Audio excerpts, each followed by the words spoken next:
मन मंदिरा गजर भक्तीचा।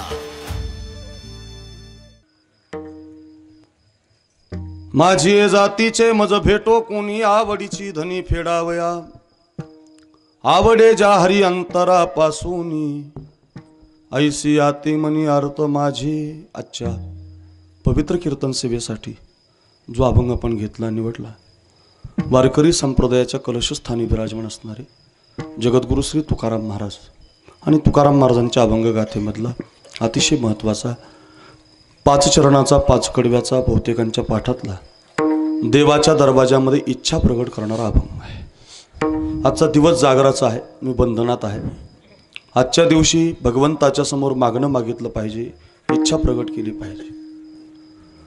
6 दिवसापासून तुम्ही केलेलं अन्नदान, तुम्ही केलेलं ज्ञानदान, तुम्ही तनमन धनानं दिलेली सेवा आजच्या दिवशी भगवंताच्या समोर मांडायची असते आणि भगवान त्याचा प्रसाद उद्या काल्याच्या रूपाने आपल्याला देत असतो। अशी संप्रदायाची परंपरा आहे। म्हणून आजच्या दिवशी भगवंताच्या दरवाजामध्ये इच्छा प्रगट करणारा मागणी मागणारा अभंग आपण निवडलाय। गोड अभंग आहे। आपण त्या अभंगाचं गोड चिंतन पाहण्याचा प्रयत्न करणार आहोत। पैकी अल्पसा प्रियर आहे आपल्या या पवित्र दावणगाव नगरीमध्ये गेल्या 47 वर्षापासून वारकरी संप्रदायाचे महामेरू श्री संत निवृत्तीनाथ महाराजांच्या समाधी सोहळ्याच्या प्रित्यर्थ 47 वर्षापासून हा भव्यदिव्य स्वरूपाचा अखंडनाम सप्ताह सोहळा भागवत कथा ज्ञानयज्ञ सोहळा या ठिकाणी चालू आहे। आणि या सप्ताहातील आजची ही जागराची सेवा समस्त ग्रामस्थ मंडळी दावणगाव यांच्या संकल्पनेतून, त्यांच्या सौजन्यातून ज्यांनी आजचं कीर्तनाचं सौजन्य घेतलंय ते असतील, आमची विश्वनाथ भाऊ असतील, सर असतील, या सगळ्या मंडळीनं फोनवरती तारीख दिली आणि आज आपल्या या पवित्र दावणगाव नगरीला येण्याचा योग आमच्या जीवनामध्ये प्राप्त झाला। फार सुंदर समाज आहे, फार गोड वातावरण आहे बरं का। एवढं चांगलं लावायचं हे नसलं कार्यक्रम रंगत नाही बघा। एकतर मी 1000 किलोमीटर आलो बघा। मी 12 वाजता गाडीत बसलेलो आहे सरपंच, संगमनेरचं कीर्तन करून तुमच्यापाशी यायला मला 8:45 वाजले। एवढा समाज इथं जमला आहे, ते आनंद वाटतो समाज पाहून। 2 तास 2.5 तास कीर्तन, पण ते हे आम्हाला रिटर्न नाही मिळालं की ते कीर्तन केल्यासारखं वाटत नाही। काय करता तुम्ही? एवढा साऊंड लावता, पण ते आवाज कसं काय देत नाही? काय होतं ते कळत नाही त्यांना। एवढाले साऊंड येत, किती आवाज यायला पाहिजे, नको म्हणायला पाहिजे, उलट कमी करा कमी करा, वाढवा म्हणावं लागतं। काय कळत नाही काय लावतंय। असू द्या, तुमच्या कानापर्यंत आवाज येतोय, थोडंसं लक्ष देऊन ऐका। आपल्या या दावणगावला 47 वर्षापासून निवृत्तीनाथ महाराजांच्या सोहळ्याच्या प्रित्यर्थ हा सप्ताह चालतो आणि त्या संबंधानं आज आपल्या सप्ताहाचा जागर आहे। आणि जागराच्या कीर्तन करायला थोडंसं बंधन असल्या कारणानं मागणीपर इच्छापर प्रकरणातला अभंग मी निवडला आहे। अतिशय गोड या अभंगाचं चिंतन मी तुम्हाला देणार आहे। पैकी आपल्या कार्यक्रमासाठी जी मंडळी उपस्थित आहेत, विनेकरी बाबांच्या पासून परिसरातील उदगीर तालुका लातूर जिल्हा या सगळ्या तालुक्यातून जिल्ह्यातून जमा झालेली गुणवान या लाईनची सगळी टाळकरी, या लाईनची सगळी गुणवान टाळकरी, त्यामध्ये नको रे या लाईनची सगळी टाळकरी, त्यामध्ये हरिभक्तपरायण आमचे जोग महाराजांचे गुरुबंधू हरी महाराज आपल्या गावचे आहेत, त्यांना वंदन। जे चाल म्हटले 2 जण त्यांना वंदन, नावं माहिती नाहीत पण सगळ्यांच्या बद्दल आदर आहे। मृदंगाचार्य अतिशय गोड आहेत, त्यांनाही माझं वंदन। आमची परमश्रद्धेय परममित्र या भागामध्ये आलं की आम्ही ज्यांच्याकडे जातो असे आमचे सुनील महाराज वारकरी संप्रदायाचे ते अध्यक्ष आहेत या भागाचे, त्यांनाही माझं वंदन।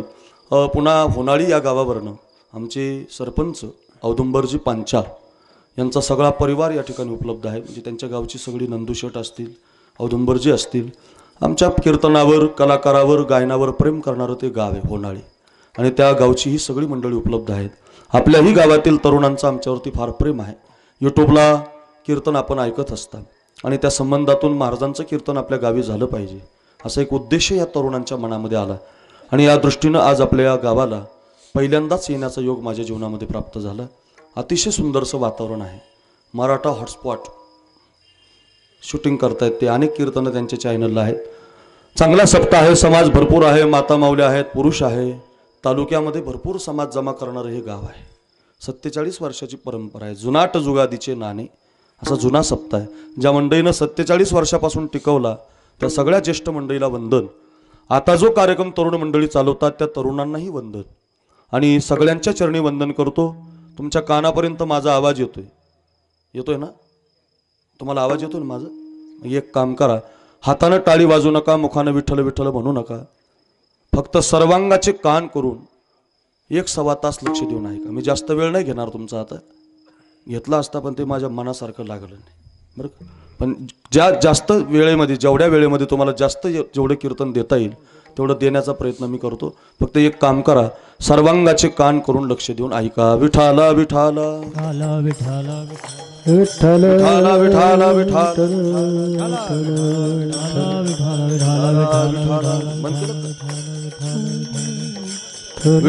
विठाला विठाला विठाला विठाला ऐका.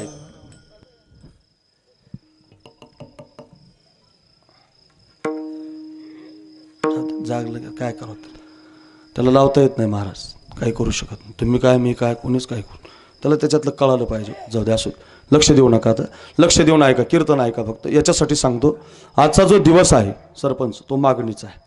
तुमच्या गावातला सप्ताह असो नाही तर महाराष्ट्रातल्या कुठल्याही गावचा सप्ताह असो, सुनील महाराज, आजच्या दिवशीच्या कीर्तनकाराला मागणी मागावी लागते. आज तुकोबाराय देवाच्या दरवाजामध्ये इच्छा मागतात, पण आज जरा वेगळ्या प्रकारची मागतात. महाराज म्हणतात, देवा आजपर्यंत मी तुझ्या दरवाजात उभं राहिलो नाही, पण आज उभा आहे आणि माझी एक इच्छा आहे. काय इच्छा आहे?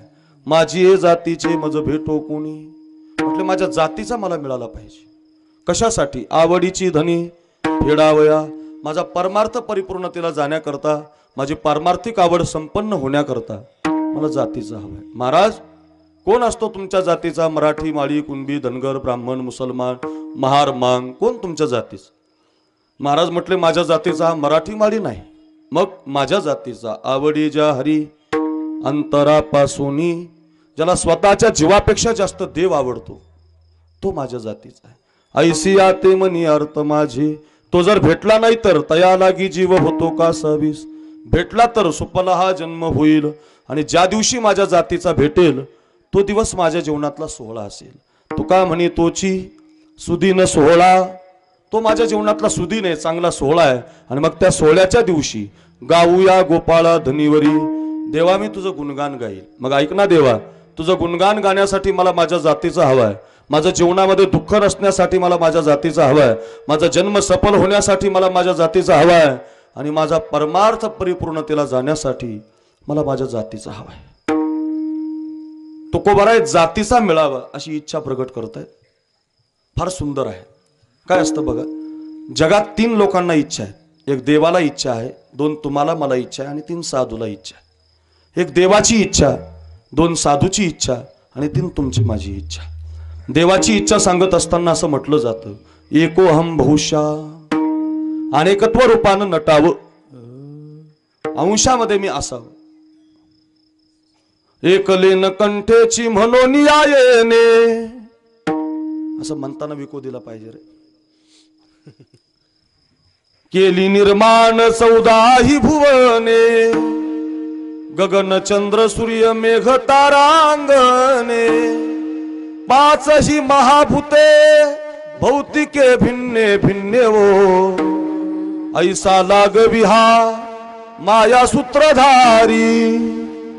अनंत रूपामध्ये मी नटावं, अनंत रूपे अनंत वेशे, अनेक रूपामध्ये मी असावं. स्त्री मी असावं, पुरुष मी असावं, देव मी असावं, देवी मी असावं. प्रत्येक अंशामध्ये देव नटलेला आहे. का? ती देवाची इच्छा आहे. चला, देवाची इच्छा सांगितली, जगामध्ये नटावं. दुसरी एक साधूची इच्छा आहे. आळंदीला गेलात, माऊलींच्या समाधीला तुमचा कान जर तुम्ही लावला, तर तुम्ही जर खरंच साधू असाल तर माऊलीच्या समाधीतून आवाज येईल, किंबहुना सर्व सुखी पूर्ण होऊन तिन्ही लोकी, भजी जो आदि पुरुखी अखंडित अवघाची संसार सुखाचा. जसं होत तसं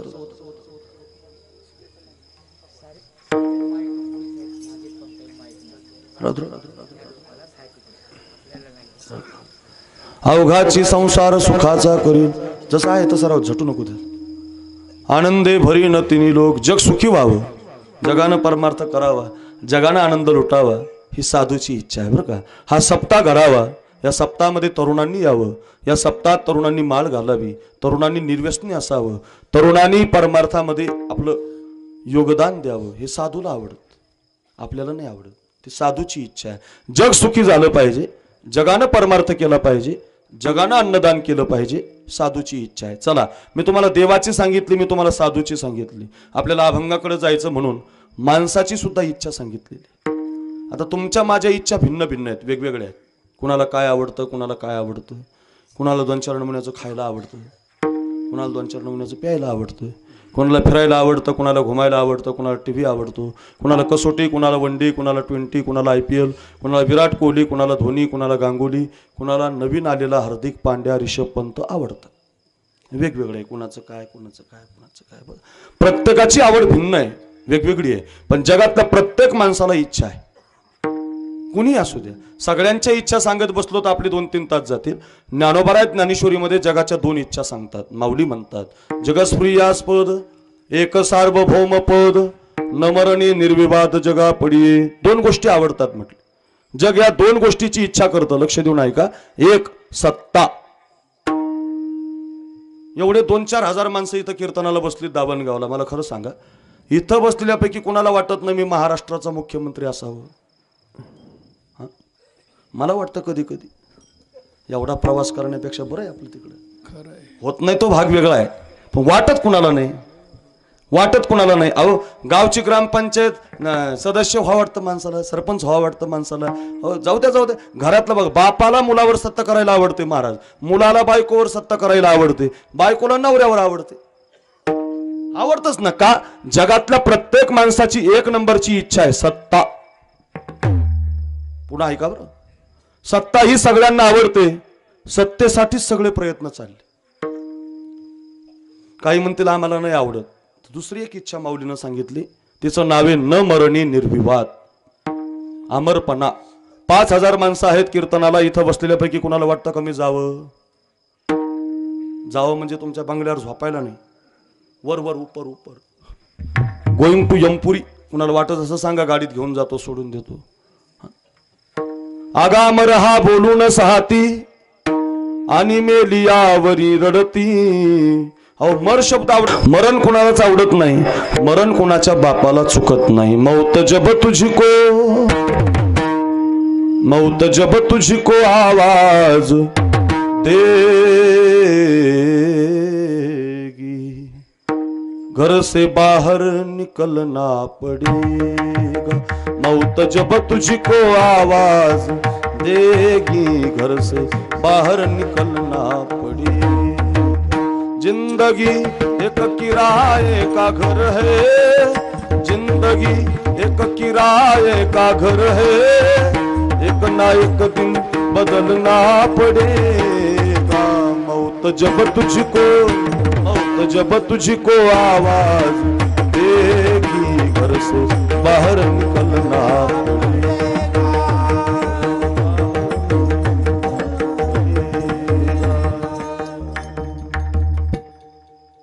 शब्द फार गोड आहेत बरं.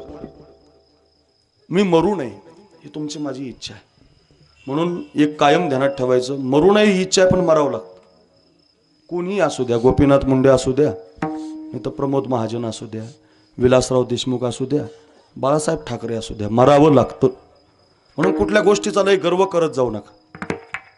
लय श्रीमंत झालात गर्व करू नका, लय वाजवता येतं गर्व करू नका, लय कीर्तन करता येतं, फार कीर्तन आहे डायरीत, गर्व करू नका. का? मरावं लागतं. मी 24 फेब्रुवारीला गेल्या वर्षी साताऱ्याला कीर्तनाला गेलो होतो, आणि कीर्तन करत असताना फेटा बांधत होता अगोदर. तर एक पोरगा कीर्तनात मला म्हटला, बाबा फेटा लय भारी बांधता हो तुम्ही. तर सहज माझ्या मुखातून शब्द गेला, आपल्यासारखा कुणाला बांधताच येत नाही. तर येता येता माझ्या गाडीचा ॲक्सिडेंट झाला. 2-3 पलट्या मारल्या गाडीनं, माझा हात पूर्ण मोडला आणि 6 महिने हात गळ्यात आला, फेटाच बांधता नाही आला. का? मरावं लागतं, गर्व करायचं नाही. माटी के पुतले तुझे कितना गुमान है, ही प्रल्हाद शिंदेची कवाली आहे बरं का. ऐका ऐका. माटी के पुतले तुझे कितना गुमान है, लय गोड शब्द आहे. तेरी औकात क्या, तेरी औकात क्या, तेरी क्या शान है. मरावं लागतं. मी मरू नये ही तुमची माझी इच्छा आहे. मी श्रीमंत असावं, मी सत्ताधीश असावं, तुमची माझी इच्छा आहे. जगानं सुखी व्हावं साधूची इच्छा आहे, ऐका ना. आणि प्रत्येकामध्ये मी नटावं देवाची इच्छा आहे. तीनही इच्छा मी तुम्हाला सांगितल्या. याच्यात एक गंमत आहे, देवाची इच्छा पूर्ण होते, साधूची इच्छा पूर्ण होते, तुमची माझी इच्छा कधी पूर्ण होत नाही. झाली असेल कोणाची तर हात वर करावा, महाराज माझी झाली. का होत नाही त्याचं कारण, आपण ज्या दरवाजामध्ये जीवन जगतो तो दरवाजा संसाराचा आहे. आणि हा संसार कधीच कोणाला काही देत नाही. मी सगळ्यात श्रीमंत उदाहरण सांगतो. शुद्ध कांचनाची सप्तकोटी, 7 कोटी घरं रावणाच्या लंकेमध्ये सोन्याची होती महाराज. किती होती सरपंच? 7 कोटी सोन्याची. प्लास्टर विटा पत्रे कौल छपर हे डोकंच लावू नका तुम्ही. 7 कोटी सोन्याची घरं होती आणि सोन्याच्या संसारासमोर रावण उभा राहिला.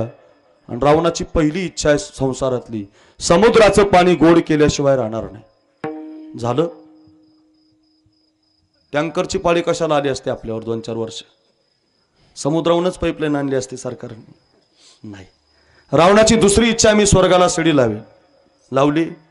आपले पोरं पिक्चरला टाकी पाहायला गेले नसते उदगीरला, मग पोरं शिडीने वर राम बापसारा पाहायला गेले असते.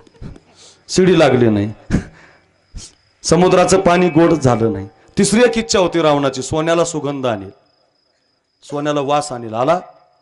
अहो लोकांनी कमी भावात जमीन विकून वासावर अंगठ्या घेतल्या असत्या महाराज. एक जण म्हटला जा बॅग माझा कमळाचा आहे, दुसरा म्हटला तुझा काय, माझा गुलाबाचा आहे. हो, वासावर अंगठ्या आल्या नाही, समुद्र गोड झाला नाही, स्वर्गाला शिडी लागली नाही. कुणाच्या संसारातलं सांगतोय मी तुम्हाला हे? रावणाच्या. किती कोटी घर आहे सोन्याची? 7 कोटी. आपला 2 एकरचा संसार आहे. 2 एकर, आपल्याकडे एकरच म्हणतात ना. 2 एकर जमीन आहे आपल्याला बरं का. त्याच्यातही काहीच येत नाही महाराज. आलंच एखाद्याच्यात तर जास्त पाऊस पडतो, नाही तर फारच कमी पडतो. 2च एकर जमीन आहे आपल्याला. याच्यापेक्षा पुढे सांगू, एक चिपडी बायको आहे, चिपडी बायको, आणि 2 शेंबडी पोरं आहेत. विठाला विठाल मिळत काही नाही. तुम्ही जगताय, तो तुम्हाला जगवतो. मिळत कधीच नाही. लय लोकांना वाटतं मला हे मिळेल, मिळत काही नसतं. 7 कोटी सोन्याच्या संसारातलं उदाहरण दिलंय मी तुम्हाला. त्याच्यावर आपला हिशोब लावा, घरी गेल्यावर अभ्यास करा. कीर्तन शिकण्यासाठी असतं, शिकून जा. हो, संसारातली इच्छा कधी पूर्ण होत नाही. म्हणून या देशातला कुठलाच साधू संसाराकडे गेला नाही, देवाकडे गेला. आणि त्यालाच साधू म्हणा. साधू कोण असतो? साधू संसारात जगणारा नाही. साखरे महाराज लय गाजलाय, प्रकाश महाराज उद्या येणार आहे, लय कीर्तन येत नाही, साधू नसतो तो. लय वाजवतो म्हणजे साधू नसतो, लय गातो म्हणजे साधू नसतो. साधू कोण असतो? संसाराच्या नावे घालून या शून्य वाढता हा पुण्य धर्म केला. त्यानं संसार तिळांजली दिली, त्याला संसार नाहीच, नकोच. मग साधूच्या दरवाजात जातो ना, त्याला देवाचा दरवाजा म्हणतात. म्हणून त्यांची इच्छा पूर्ण होते, तो देवाच्या दरवाजात जातो. आता गंमत आहे का, ओरिजिनल साधू तर देवाच्याही दरवाजात जात नाही, देवालाच घरी घेऊन येतो. पुन्हा ऐका बरं का, ओरिजिनल महाराज, ओरिजिनल साधू कुणाच्या पायाला मस्तक लावायचं, घेऊन जा घरी वाक्य आपलं. ज्यानं मंदिरात जाता जाता मंदिरातला देव घरी आणला, त्याच्या पाया पडा. बघा असे किती सापडतात तुम्हाला. बोटावर मोजणे इतके सुद्धा सापडायचे नाहीत तुम्हाला. का? मंदिरात जातात पण मंदिरातला देव घरी येत नाही, म्हणून आपण साधू होत नाही. ऐका, साधू माझे तुकाराम महाराज पंढरपूरला जात होते, पण पंढरपूरचा पांडुरंग त्यांनी देहूला आणला. ऐका ना, पंढरपूरचा पांडुरंग त्यांनी भंडाऱ्यावर आणला, पंढरपूरचा पांडुरंग त्यांनी घोरडेश्वर डोंगरावर आणला, पंढरपूरचा पांडुरंग त्यांनी भामचंद्र डोंगरावर आणला. हरी महाराज तुम्ही आळंदीला राहता, माऊलीच्या मंदिरात दर्शन करताना नुसतं माऊलीच्या समाधीचं दर्शन होतं का पांडुरंग रुक्मिणीचं होतं? माऊलीच्या समाधीला तुम्ही कपाळ लावलं की माग लगेच पांडुरंग रुक्मिणीचं दर्शन होतं. का? देवा आलाय तिथं महाराज. जिथं साधू गेलाय मंदिर तिथं तयार झालं. एक उदाहरण सांगतो, लगेच कळेल तुम्हाला. आपण भजन करत वारीला जातो, प्रत्येक वर्षाला आषाढी असते.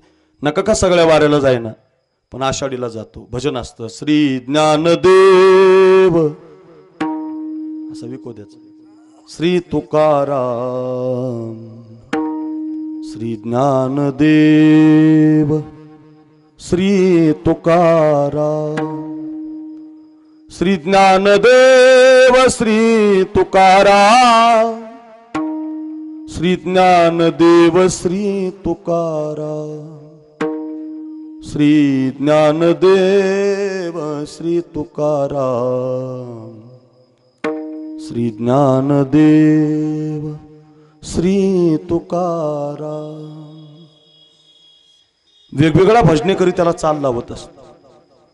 ज्ञानदेव तुकाराम, ज्ञानदेव तुकाराम. गावाच्या पुढे दिंडी गेली. वचन ऐका कमलापती, माझी रंकाची विनंती, कर जोडी तो कथे काळी. सुंदर ते ध्यान उभे विटेवरी, करकटावरी ठेवोनिया, करकटावरी ठेवोनिया. तुळसी हार गळा कासे पीतांबर, तुळसी हार गळा कासे पीतांबर, आवडी निरांतर हेची ध्यान. उंच नीच काही नेने भगवंत, तिष्ठ भाव भक्ती देखोनिया. मग उठा सकळ जन, उठिले नारायण. काकडा सुरू होतो, भोपाळ्या सुरू होतात. आंधळा पांगळा मुका बहिरा जोगी, दुपार लागली मन मोहन मुरलीवाला. मनमोहन मुरलीवाला नंदाचा बेला, मनमोहन मुरलीवाला नंदाचा बेला. मनमोहन मुरलीवाला. मस्त गवळणी असतात. एक तास म्हणाल मी जर म्हणायला लागलो तर त्याचे वेळ जाईल आपला. असं भजन करत दिंडी चालली होती. ऐका. आणि निघालेली दिंडी गंगाखेड नावाच्या गावात आली. आता आवाज आला रे. हॅलो. हे मस्त लागलं ना रे. आता कम बंद केलं ते. हॅलो दे आवाज द्यायला. हॅलो दे थोडासा. इकडचा बॉक्स बंद आहे का ते बी चालू कर ना. हे इकडचा बंद आहे का. या मस्त असं लावलं तर बरं होईल राव. हॅलो मस्त सोड, आवाज सोड जरा. हॅलो. बरं वाटलं राव जीवाला माझं झालं. विठाला विठाला विठाला. असं भजन करत दिंडी निघाली होती. परभणी जिल्ह्यामध्ये गंगाखेड नावाचं गाव आहे. त्या गंगाखेड गावाला दिंडी आली. सरपंच आणि दिंडी जाताना एका छोट्याशा जनाबाईनं पाहिली. लहान होती जनाबाई. मागे बाप उभा होता. आई तिची लहानपणी निघून गेली होती. या ज्या सगळ्या मुली कीर्तन ऐकतात ना, या मुलींना ऐका. छोटीशी होती आणि तिनं ती दिंडी पाहिली आणि ते दिंडीतलं भजन ऐकलं. ज्ञानोबा ऐकले, तुकोबा ऐकले. आणि मागच्या बापाकडे पाहून ती जनाबाई म्हटली, बाबा ही दिंडी कुठं चालली. बापानं सांगितलं, अगं जना, विश्वाचा मालक पंढरपूरला राहतो, त्याच्या दर्शनाला. मग बाबा आपण या दिंडीत गेलं तर चालेल. चालेल जना. बापानं जनाबाईची गोधडी बांधली आणि दरमजल दरकोस करत तिला पंढरपूरला नेलं. ऐका. चंद्रभागेचं स्नान झालं आणि दर्शन रांगीला जनाबाई बारीला लागली. दर्शन करत देवाच्या समोर आली. पांडुरंग परमात्मा तिनं पाहिला आणि पाहिल्याबरोबर मागच्या बापाला म्हटली, बाबा हा देव आहे. हो. हाच मला दाखवायला आणला तुम्ही. म्हटले हो. म्हटले मग आता एक काम करा, मला गावाला नेऊ नका, मला हाच पांडुरंग मरेपर्यंत पाहायचा. महाराष्ट्रातले वारकरी पंढरपूरला जातात पण देव पाहायला कीच घरी येतात. जनाबाईनं देव पाहिला. ती काय म्हटली बापाला, मला गावाला यायचं नाही, मला हाच पाहायचा. बापाचं मुलीवर फार प्रेम असतं. जेवढे बाप आहेत कीर्तनाला तेवढ्या बापाला विचारा, हृदयाच्या कप्प्यात त्याच्या कायम मुलगी असते. आणि मुलीचंही बापावर फार प्रेम असतं. नांदायला जरी गेली तर हृदयातला बाप तिच्या कोणी काढू शकत नाही. एवढं प्रेम असतं बापाचं मुलीवर, मुलीचं बापावर. जनाबाई म्हटली मला मंदिरात राहायचं. बाप ठेवेल का तिला. बाप म्हटलं पागलच की काय, राहशील कुठं मंदिरात, झोपशील कुठं मंदिरात, खाशील कुठं मंदिरात. नाही जाना, मी तुझा बाप आहे, असं राहता येणार नाही, चल गावाला. एकादशीचा मुक्काम केला सुनील महाराज, द्वादशीचा मुक्काम केला बापानं, त्रयोदशीचा केला, काल्याचा केला. पोरगी ऐकत नाही. मग हुशार बाप त्याला म्हणतात, आपल्या मुलीचा किंवा मुलाचा हात चांगल्या हातात देतो. बरं का, एवढं वाक्य माझं घरी घेऊन जा. हुशार बाप बना. आपल्या मुलाचा हात कुणाच्याच हातात देऊ नका, साधूच्या हातात द्या. आपला मुलीचा हात निर्व्यसनी नवऱ्याच्या हातात द्या. का सांगतो हे? हात जर बिघडला तर जीवन बर्बाद होतं. त्याच्यात दुसरं एक संकट आलं आपल्या देशाला, हातात मोबाईल आला. प्रत्येकाच्या हातात एवढाच मोबाईल. तुम्ही प्रत्येकानं आपापल्या हातात मोबाईल घेऊन मोजा, एवढाच मोबाईल हाता एवढा. इतका नाद लागला याचा, इतका भयानक वापर वाढला, इतका नाद लागला. कीर्तनकार कीर्तनात मोबाईल खेळायला लागला, गायक गाता गाता व्हॉट्सअप खेळायला लागला, वादक वाजवता वाजवता फेसबुक खेळायला लागला.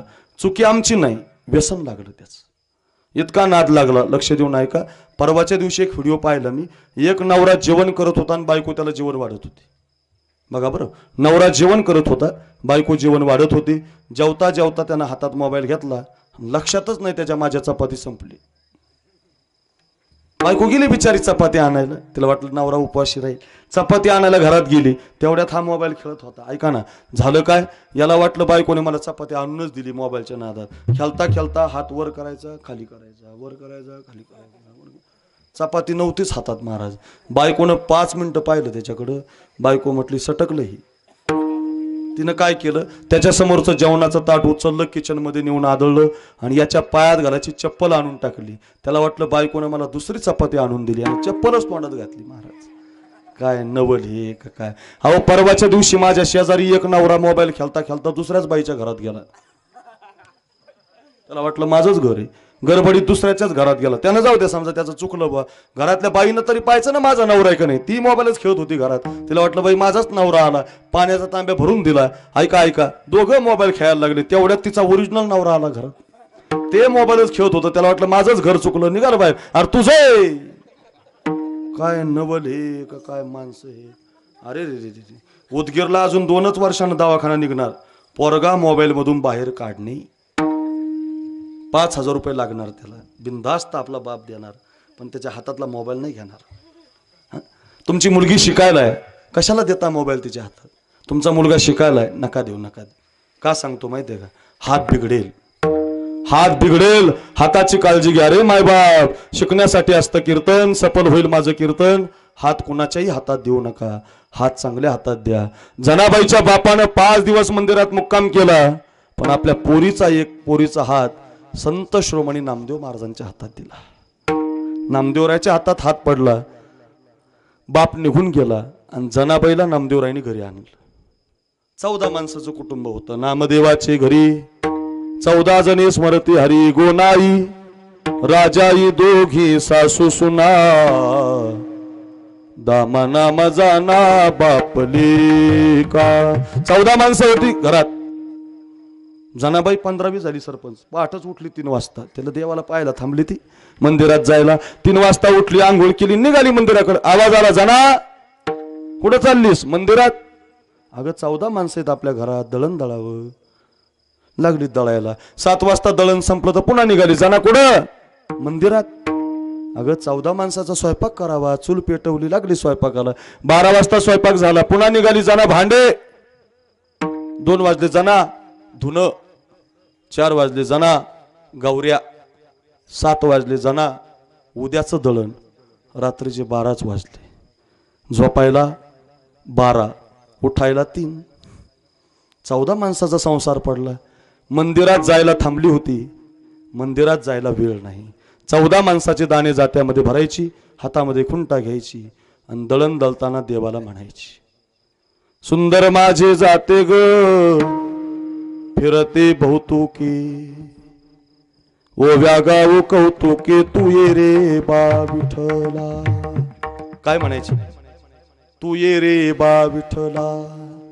सासवानी सासरा दीर हा तिसरा, ओव्या गाव भ्रतारा तू ये रे बा विठल. एकच शब्द आहे त्याच्यात, तू ये रे बा, तू ये रे बा, तू ये रे बा. एग एग विठाबाई. टाळ वाजा. एग एग विठाबाई. एग एग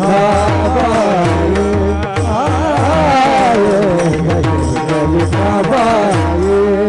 ओ माझे पंढरीचे आई, ओ माझे पंढरीचे चंद्रभागा, भीमा आणि चंद्रभागा. माझे पंढरीचे आई, माझे पंढरीचे आई, भीमा आणि चंद्रभागा, भीमा आणि चंद्रभागा.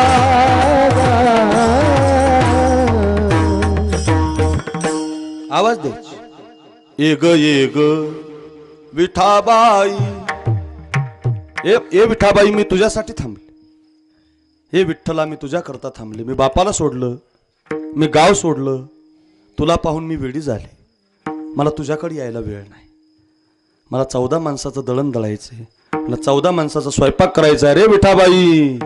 एग एग विठाबाई, माझे पंढरीचे आई. आई बनू नये, पण आता तू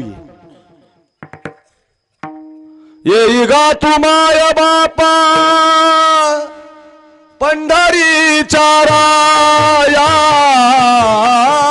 आवाज द्यायची. तू ये, मला यायला वेळ नाही. झोपायची 12ला, उठायची 3ला. मंदिरात जायला थांबली होती, वेळ मिळाला नाही. परिणाम असा झाला, 3च तासाची झोप मिळाली ना, तर 3 तासाच्या झोपेमुळं जनाबाईच्या केसामध्ये वा झाले, वा. आणि विठ्ठलाला काळजी पडली. तुमच्याकडे काय म्हणतात त्याला?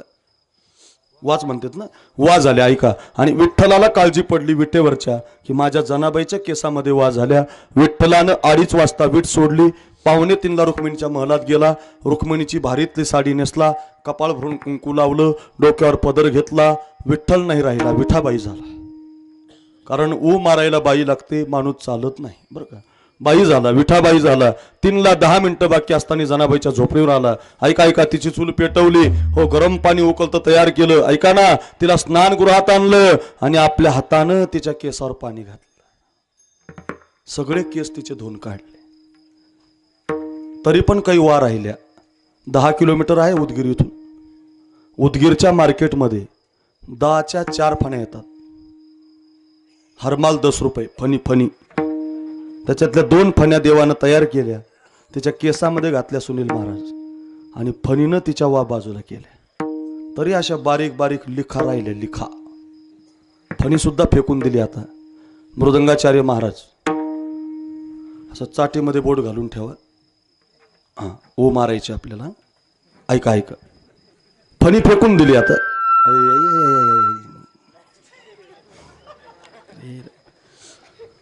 फणी फेकून दिली आणि विश्वाच्या मालकाने उजवा हात जनाबाईच्या केसात घातला. जरा माझ्याकडे बघा. आणि उजव्या हाताच्या अंगठ्याच्या नखानं एक एक ऊ तिच्या केसातली बाजूला काढायचा, बाजूला काढायचा. चांगलं एकदा तिच्याकडे बघायचा. माझ्या जनाबाईच्या केसात जाते काय? बरं. डाव्या हाताचा अंगठा असा तयार ठेवायचा बरं का. या नखावरची ऊ रागानं या नखावरती मांडायचा आणि रागानं तिला वा अशीच मारतात. ठेवता का रोजाने ठेवता दोघाला? मग साखरे बाराज नाही, मृदंगाचार्य नाही. मग विश्वाचा मालक ज्याच्यासाठी 47 वर्षापासून सप्ताह करता तुम्ही, तो अजून स्वप्नात नाही तुमच्या माझ्या. तो जनाबाईच्या वा मारतो, तिला दळण दळून देतो. ओव्या गाऊन स्वरात दाशी जनीच्या घरात, ओव्या गाऊन स्वरात दाशी जनीच्या घरात, दळण दळिले सख्या श्रीहरी, आळ चोरीचा माझ्यावर, आळ चोरीचा माझ्यावरी. असा कार विठ्ठला तू माझ्या मुळावर, गावकरी पुजारी मज देती सुळावर. असा कार विठ्ठला तू माझ्या मुळावर, गावकरी पुजारी मज देती सुळावर.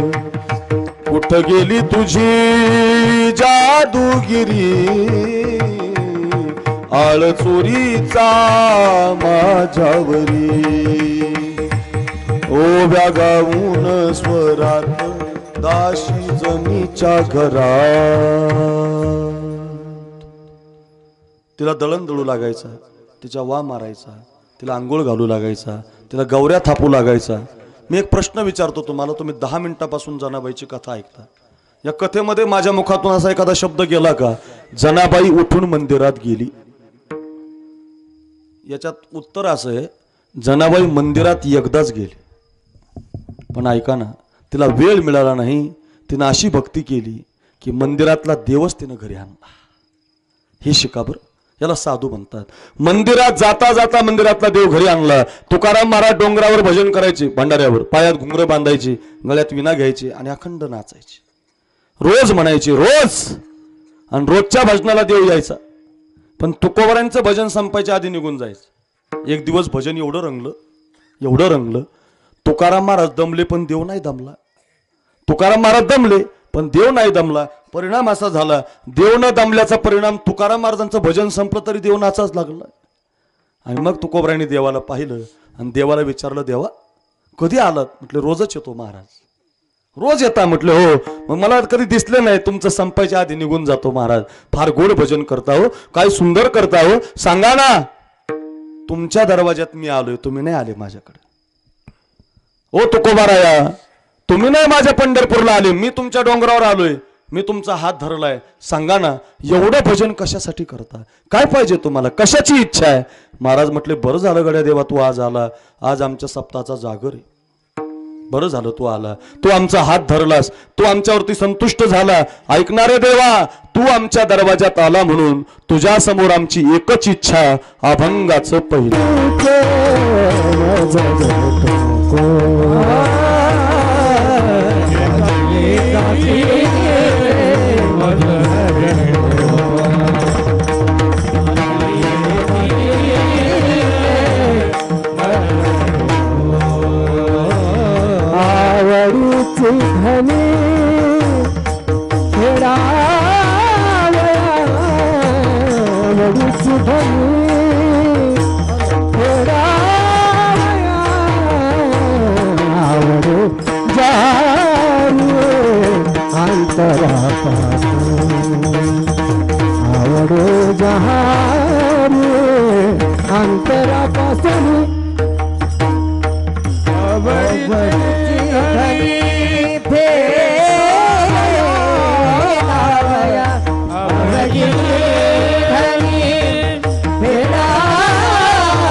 तू आमचा हात धरलास, तू आमच्या दरवाजात आलास. एकच इच्छा माझी आहे जातीचे, माझं भेटो कोणी, माझ्या जातीचा भेटावा. इथं एक प्रश्नचिन्ह आहे. वारकरी संप्रदाय हा जगातला एक संप्रदाय की जात मानली जात नाही. बाकीचे अनेक संप्रदाय आले गेले संपले, पण चंद्रसूर्य असेपर्यंत ज्ञानोबा तुकोबांचा संप्रदाय चालणार आहे. का माहिती आहे? इथं जातीचं बंधन नाही. ज्या संस्थेमध्ये आम्ही शिक्षण घेतलं ती आमची जोग महाराजांची वारकरी शिक्षण संस्था आहे. कधी आळंदीला गेलात तर एक दिवस आमच्या संस्थेला भेट देऊन या.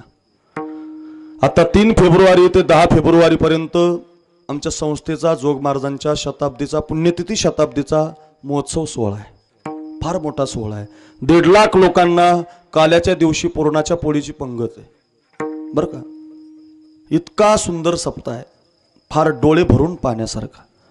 आमच्या संस्थेचा नियम आहे, पंचाल साहेब, सरपंच साहेब, विद्यार्थ्याला फीस नाही, शिक्षकाला पगार नाही. आमची संस्था कशी आहे?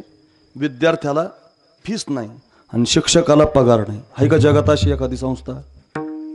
मग विद्यार्थ्याला फीस नाही आणि शिक्षकाला पगार नाही अशी एकच संस्था आहे आळंदीला. स्वानंद सुखनिवासी ब्रह्मीभूत ब्रह्मलीन सद्गुरु जोग महाराज. जोग महाराजांच्या वारकरी शिक्षण संस्थेत जो विद्यार्थी शिकला, ऐका, तो महाराष्ट्रामध्ये नामांकित झाला. मग तो माळी आहे का, कुणबी आहे का, धनगर आहे का, मराठा आहे का, पांचाळ आहे का, सुतार आहे का, वंजारी आहे का, असा त्याचा विचार नाही.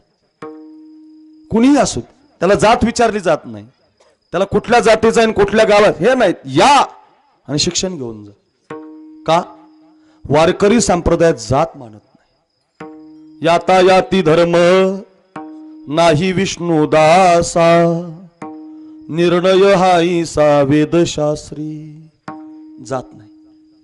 जात मानली असती तर चोखोबाची समाधी महाद्वारात नसती. जात मानली असती तर कानोपात्रा मंदिरात आली नसती.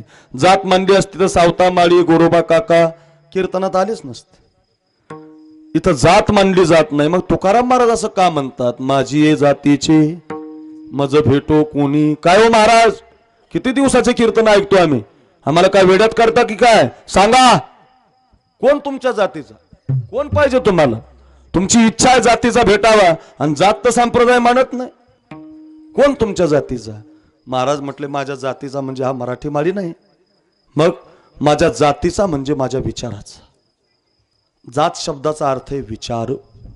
माझ्या विचाराचा मला मिळावा. कारण माहिती होतं महाराजांना, येणाऱ्या काळात एका जातीचे लोकच राहणार नाहीत. म्हणजे एका विचाराचे, एक विचाराचे माणसं नाही. एका गावात एका विचाराचे लोक आहेत का सरपंच? एका गावात बरं एका कुटुंबात तरी एका विचाराचे माणसं आहेत का? आता एका कुटुंबात, जाऊ द्या कुटुंब, बाप ज्या जातीचा आहे, बाप त्या जातीचा पोरगा आहे. अहो, बापाला वाटतं माझ्या पोरानं कधीच पुडी खाऊ नये. पोरग बापाच्या समोर तोंडात पुडी टाकताना बापाचाच पायात पिचकाऱ्या आणत. कुठं एक विचार राहिला? एक विचाराचे पिता पुत्र सांगतो तुम्हाला, ऐका. एक विचाराचे 29/10/2019 या दिवशी आपल्या महाराष्ट्रामध्ये भाऊबीज होती. सगळ्या देशामध्ये भाऊबीजेचा सण होता. आणि 29/10 नाशिक जिल्हा आहे. नाशिक जिल्ह्यामध्ये सिन्नर तालुका आहे. सिन्नर तालुक्यामध्ये शिंदेवाडी गाव आहे. त्या शिंदेवाडी गावाला मी एक कीर्तन केलं. ते कीर्तन युट्यूबला आहे.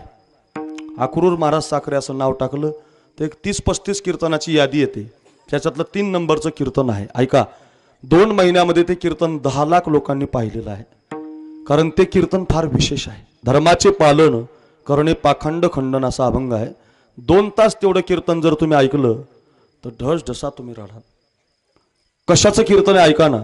ते कीर्तन एका शहीद केशव गोसावीच्या वर्षश्राद्धाचं. एका विचाराचे पिता पुत्र सांगतो, एवढं उदाहरण घरी घेऊन जा. तरुण मंडळी आहेत, पंचक्रोशी, उदगीर तालुका, लातूर जिल्हा जमा झालाय. एवढा समाज आहे, जरा उदाहरण ऐका. अपंग हाताच्या बापानं माझं कीर्तन घेतलं होतं. ते माझ्या डायरीमध्ये तारीख लिहून दिली त्यानं. तर मी पाहिलं तर हातच नाही त्या बापाला. मी विचारलं त्या बापाला, बाबा तुम्हाला इथून हात नाही, मग तुमचं कुणाचं कीर्तन आहे, कशाचं कीर्तन आहे? तो म्हटलं, बाबा गेल्या वर्षी 2018च्या भाऊबीजेच्या सणाला माझा पोरगा शहीद झाला आणि त्याच्या वर्षश्राद्धाचं कीर्तन. मला फार वाईट वाटलं. मी पेन डायरीमध्ये ठेवला. ऐका ना, पेन डायरीमध्ये ठेवला आणि त्या अपंग हाताच्या बापाला गाडीमध्ये बसवलं आणि 2-3 किलोमीटरवर त्याच्या घरी सोडायला गेलो. तर जात असताना त्या बापानं सांगितलं मला की बाबा, माझा पोरगा 5वीला असताना माझी बायको निघून गेली. पोरगा माझा 5वीला असताना माझी बायको निघून गेली आणि मला इथून हात नाही. मी अपंग आहे, पण बाबा मी दुसरं लग्न नाही केलं. माझ्या मुलाला चांगल्या विचाराचं घडवण्यासाठी बाबा मी तुटलेल्या हातानं भाकरी केल्या. ही सत्य घटना आहे बरं, ऐका. मी तुटलेल्या हातानं भाकरी केल्या बाबा, आणि तुटलेल्या हातानं भाकरी करून माझा पोरगा शिकवला. त्याला 7वी, 8वी, 9वी, 10वी, 11वी, 12वी पास केलं बाबा. 2 एकर जमीन होती बाबा, ती विकून टाकली मी. माझ्या मुलाच्या शिक्षणाला त्याचे पैसे लावले बाबा. माझा मुलगा शिकवला बाबा. बाबा 12वी पास झाला माझा केशव, आणि माझ्या केशव वाटलं कुठपर्यंत आपल्या बापानं भाकरी करायची. आता मी नोकरी केली पाहिजे, मी लग्न केलं पाहिजे, अपंग हाताच्या बापाचा संसार मी चालवला पाहिजे. म्हणून माझ्या पोरानं व्यायाम करायला सुरुवात केली बाबा, अभ्यास करायला सुरुवात केली आणि भारत देशाच्या मिलिटरीच्या परीक्षेत माझा पोरगा पास झाला. आणि भारत देशाच्या मिलिटरीतून त्याला एक लेटर पास झालं, केशव गोसावी तुम्हाला भारतीय सैन्य दलामध्ये सैनिक म्हणून जागा मिळते, संधीचं सोनं करा. माझ्या पोरानं पत्र वाचलं बाबा आणि घराच्या कोपऱ्यामध्ये जाऊन माझा पोरगा ढस ढसा रडायला लागला. मी त्याला विचारलं, का रे केशव का रडतोस? नोकरी मिळाली बाबा. अरे मग आनंद साजरा केला पाहिजे, रडतो कशाला? नाही बाबा, नोकरी सीमेवरची मिळाली. मग काय झालं बाबा? उद्या जर मी सीमेवरती बंदूक घेऊन लढायला गेलो आणि लढता लढता जर माझ्या छातीवर गोळ्या गेल्या तर बाबा तुम्हाला मरेपर्यंत अपंग हाताने भाकरी कराव्या लागतील बाबा. यापेक्षा बाबा मी दुसरी नोकरी करतो, दुसरं लग्न करतो, दुसरं काहीतरी करतो. नको बाबा मला हे. अपंग हाताचा बाप हात हातामध्ये घेऊन म्हटला, राजा एक केशव, अरे तानाजी घाबरला असता तर कोंडाणा मिळाला नसता, मुरारबाजी घाबरला असता तर पुरंदर मिळाला नसता, येसाजी घाबरला असता तर सज्जनगड मिळाला नसता, शिवाजी राजा घाबरला असता तर हिंदू धर्म टिकला नसता, शंभूबाळ घाबरला असता तर कदाचित स्वराज्यच निर्माण झालं. जा जा. काय बापाचा विचार आहे महाराज. अरे माग कोणी नाही, एकुलता एक पोरगा, अशा बापानं सीमेवरती पाठवून दिला. असा बाप आम्हाला का मिळाला नाही? असा आमचा बाप का राहिला नाही? पोरांनो माझी विनंती असेल रे तुम्हाला, बापासारखं प्रेम आपल्यावरती कोणी करत नाही रे. नारळासारखा पाहिजे रे बाप, नारळासारखा. वरून तो टणक असला पाहिजे, आतून त्याचं खोबरं फार गोड लागलं पाहिजे, पण तो वरून टणक पाहिजे. तो जर वरून टणक नाही राहिला ना, पोरं सुधारणार नाही. माझा बाप सरपंच मी वारीला गेल्यावर जर पंढरपूरची प्रदक्षिणा मारली नाही तर झेंडा उलटा करून मारायचं मला. एवढा कडक होता बाप. वारीला गेलं नाही तर शिव्या द्यायचं, कीर्तनात चांगलं एखादा शब्द गेला नाही तर मारायचं. महाराज असा बाप, बापच गायब झाला. वा पोरगाच बापाला मारायला लागला. महाराज काय काळ आला महाराज. काय बाप असेल महाराज तो, काय विचार आहे त्याचा. बाजा तू जर सीमेवरती शहीद झाला, हे केशव तुझा हा बाप अपंग हाताने भाकरी करेल. जा. पोरगा सीमेवरती काढून दिला त्या बापानं विचारासाठी. आणि 2011ला पोरगा सीमेवरती लढायला गेला. ऐका, 11, 12, 13, 14 आणि 15 असे 5 वर्ष देशाच्या मातीसाठी लढला.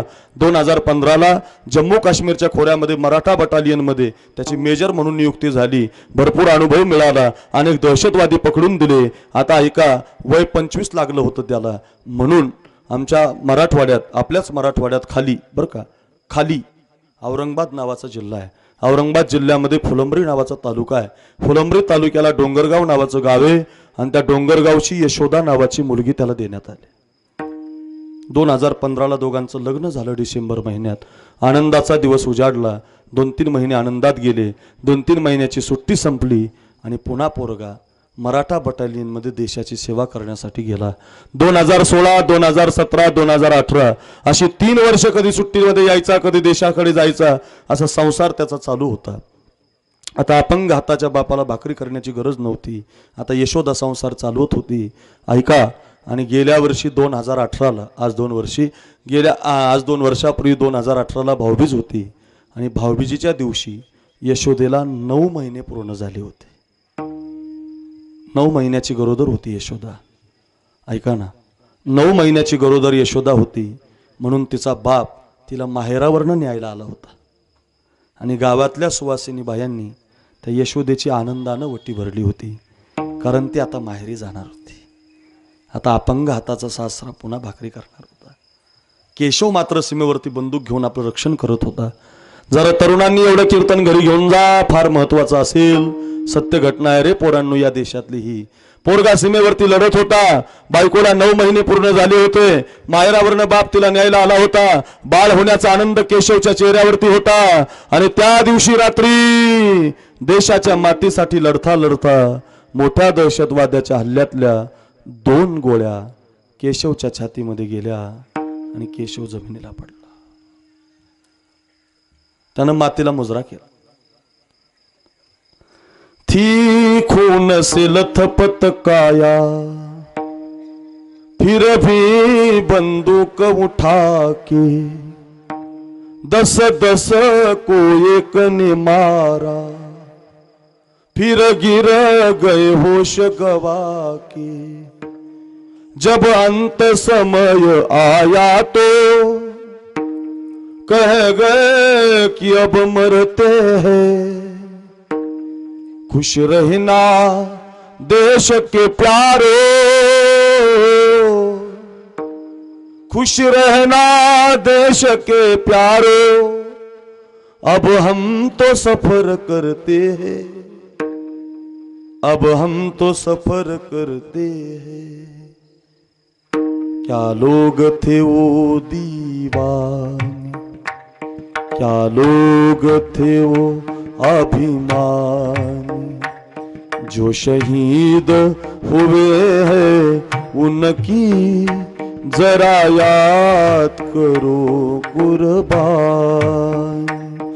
जब घायल हुआ हिमालय, खतरे में पड़ी आजादी, जब तक थी सांस लड़े वो फिर अपनी लाश बिछा दी। संगीन पे धर कर माथा सो गए अमर बलिदानी, जो शहीद हुए हैं उनकी जरा याद करो कुर्बान।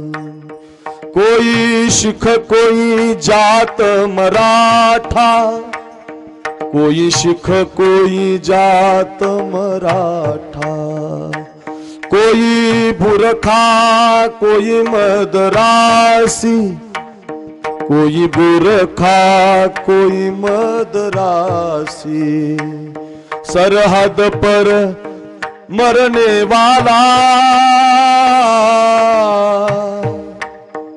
सरहद पर मरने वाला, हर वीर था भारत वासी, हर वीर था भारतवासी। तुम भूल न जाओ उनको, इसलिए कही ये कहानी, जो शहीद हुए हैं उनकी जरा याद करो कुर्बान।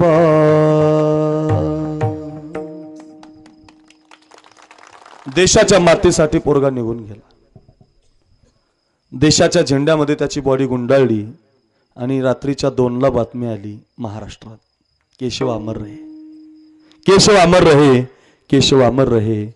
ऐका, नाशिक जिल्ह्याला बातमी कळाली, महाराष्ट्राला बातमी कळाली, नाशिक जिल्हा बंद झाला, गाव बंद झालं, फार दुःख झालं।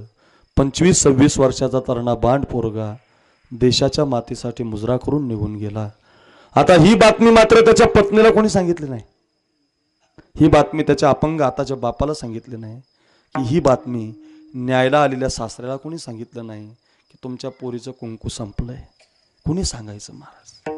गावामध्ये सगळी तयारी करण्यात येत होती, वस्तीवरती घर होतं, कोणी सांगितलं नाही। बाप देवाच्या दर्शनाला गावामध्ये आला, 10-15 हजार समाज माझ्या गावाला का जमलाय आज, का एवढी माणसं माझ्या गावात यायला लागली, त्याचं मन चलबिचल झालं। ऐका ना, आणि रात्री 9-9:30च्या दरम्यान भारत देशाच्या झेंड्यामध्ये गुंडाळून केशवची बॉडी गावाला आली। ऐका रे, अपंग हाताच्या बापानं झेंडा सरकवला आणि एकुलता एक पोरगा मृत्यूच्या शियेवरती पाहिला, धाड दिशी खाली कोसळला, हात आपटायचा, डोका आपटायचा, पाय आपटायचा। बायको गेली होती, रडला नव्हता, अपंग होता, रडला नव्हता, भाकरी करताना रडला नव्हता, पण आता एकुलता एक पोरगा पुन्हा दिसणार नाही, ढसढसा रडला। दुभंगली धरणी माता, फाटले आकाश ग, कधी भेटणार माझा बाळ सखा ग। पोरगा दिसणार नाही, बाप जमिनीला पडला। 9 महिन्याची गरोदर यशोदा आपल्या नवऱ्याला पाहिला आली आणि तिने आपला नवरा पाहिला, धार दिशी खाली कोसळली, बेशुद्ध पडली, दवाखान्यात नेलं तिला। ऐका ना, 6 दिवसानं शुद्धीवर आली, तर 6व्या दिवशी तिला मुलगी झाली। मुलगी हातामध्ये पडली, कपाळाचं कुंकू निघून गेलं आणि अपंग हाताचा सासरा पदरामध्ये पडला.